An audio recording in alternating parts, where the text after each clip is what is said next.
Hey, you guys, before I get kicked out of here, so this is the final preseason game at the new Chase Center. They're getting ready for, keep wanting to say Paul Anthony. What's his name, Casey? Mark Anthony.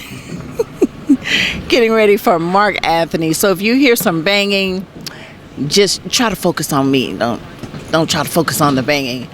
But the Warriors did win tonight, 124-103. I won't get into the stats and all that because, hey, it's preseason. However, I will talk about Juan Toscano-Anderson. Hey, he's Oakland's own. I had a chance to speak to him, the former student of Al Addle's wife. She taught him in elementary school, but I did have a chance to speak to him after the game.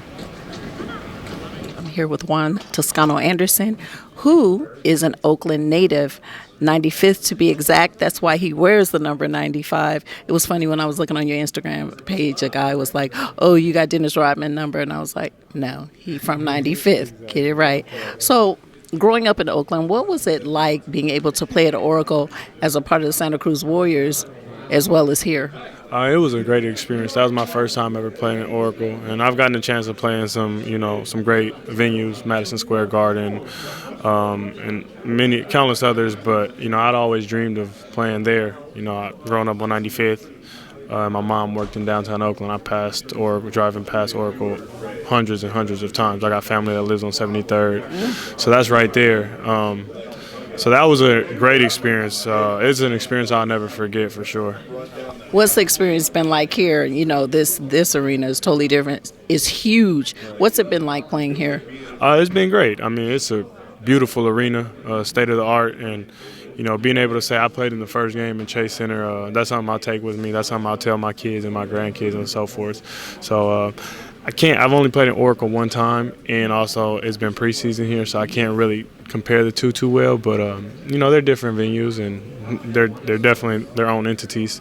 So I just respect them for what they are. So it's been great. Has it been overwhelming? You've been getting a lot of family members saying, "Hey, can you give me tickets? I want to see the new arena." I kind of limit that, I kind of cut all that outside noise. I know who's been, it's my 5th year playing pro now, so I know who's been there with me from, the jump. So I keep it close-knit. What advice would you give to someone growing up on 95th? I grew up on 84th, so we know deep East Oakland. What would you give a young kid, and not just in East Oakland, but in Oakland as a whole? What advice would you give a young guy that's out here grinding that wants to take it to the next level? You know what? I try to keep it bigger than sports. I tell kids all the time, there's much more out there than what you know at home. I've had the opportunity to play in 18 countries.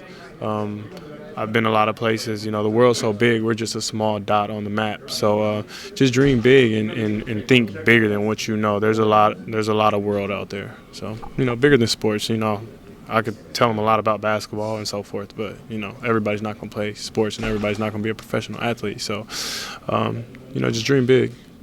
Now, I know you have a very rich culture as well. ¿Tú hablas español? Sí, hablo español. Oh, bien. Mi papá es profesor en español. Okay. Mm-hmm. Nice. Oakland High. So, talk about, you said you'd been to a lot of different countries. How has that benefited you having the African-American culture as well as the Hispanic culture? I think it's allowed me to expand my horizons, just see different cultures and accept different walks of life. Growing up in East Oakland, I either only knew Latino or African-American, so I've gotten to see so many different places and see the way people live in different places, from the food they eat, the way they talk, the way they walk, just their rituals, their culture, everything. And it's allowed me to really appreciate who I am and where I'm from, but at the same time, respect that everybody's different also. That's beautiful, and we're going to end it there. Thank you. Thank you. After the game, Steve Kerr said that they still had a lot of work to do, but they were getting better, and they're going to have about 5 days off to get better when they tip off here for the first time in the regular season at the new Chase Center this Thursday against the Clippers. Whew. They're going to need all the help they can get because Yeah, the Warriors are looking pretty thin. And Clay's not expected back until either before or after the All-Star break. So before I get the boot out of here, they're getting ready for Mark Anthony. Thank you, as always, for following me on these social media outlets. Here at the new Chase Center in San Francisco Mission, what's it called? Mission Bay. This is Felicia Purcell for Sports in the Bay.